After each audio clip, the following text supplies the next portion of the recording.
যে প্রেসক্রিপশনে যে ঔষধ একটা পদক্ষেপ নিচ্ছি। প্রথমেই যে রূপগঞ্জে কেউ বিনা চিকিৎসায় কেউ মারা যাবে না, বিনা চিকিৎসায় কেউ ঘরে বসে থাকবে না। আমরা চেষ্টা করব রূপগঞ্জের প্রতিটি নাগরিক প্রতিজন যাতে সুচিকিৎসা পায়, এই ব্যবস্থাটা আমরা সকলে মিলে আমাদের দলীয় মতে প্লাস হলো আমরা খুব আশাবাদী যে যেই মেডিকেল বেসরকারি হসপিটালে যারা আছেন ওনারা আমাদেরকে যেভাবে করে সহযোগিতা করছে, এটার কারণে আমরা এই ধাপটা আগাতে পারছি। এর জন্য প্রথমে ওনাদেরকে অন্তঃস্থল থেকে আমরা ধন্যবাদ জানাই। এখানে রূপগঞ্জকে আমরা একটি মডেল হিসেবে নিতে চাই, যে বাংলাদেশের যে রূপগঞ্জের যে ঐতিহ্য ছিল, রূপগঞ্জের যেভাবে করে মানুষের সাথে মিশে থাকতে ছিল, ইনশাল্লাহ আমরা এটাকে আবার ফেরত নিয়ে আসবো।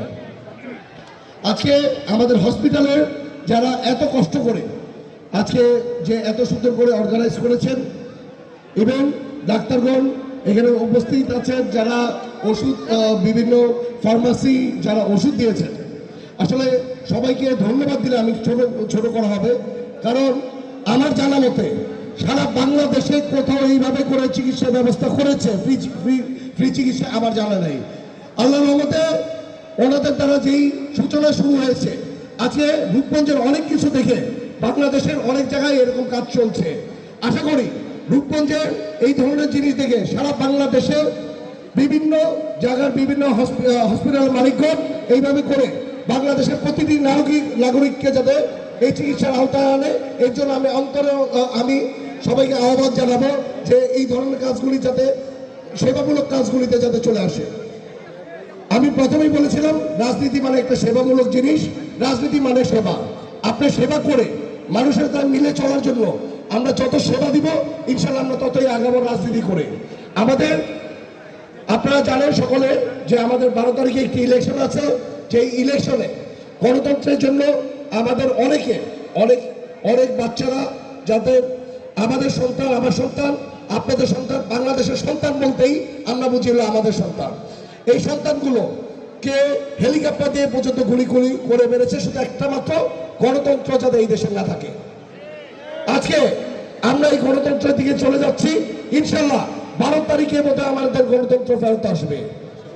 আমরা চেষ্টা করব ব্যালটের মাধ্যমে এই গণতন্ত্র যাতে বাংলাদেশে সবসময় থাকে, ইভেন ভবিষ্যতেও যাতে এই গণতন্ত্র যাতে বাংলাদেশে থাকে, এই দিকে আমরা সবসময় খেয়াল রাখবো। কারণ এত মানুষ শহীদ হয়েছে, এত মানুষ গুম হয়েছে, খুন হয়েছে শুধু গণতন্ত্রের জন্য।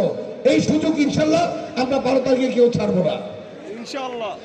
আর আমি আশা করি যদি আমি নির্বাচিত হই তাহলে রূপগঞ্জে মাদক মুক্ত, সন্ত্রাস মুক্ত, ইভেন দখলদার মুক্ত মানুষের যাতে চিকিৎসা ব্যবস্থা যাতে পায়, যাতে শিক্ষার জন্য তারা যাতে সুশিক্ষিত হওয়ার জন্য বাচ্চারা যাতে স্কুলে যেতে পারে, এই ধরনের কাজগুলো আমরা সকলে মিলে করার চেষ্টা করব। আমরা বিভিন্ন জায়গায় আমরা অঙ্গীকারনামা দিয়ে আসছি, আমি বলবো, কারণ আমাদের প্রথম জিনিস যে মাদক মুক্ত এই সমাজকে গড়ব।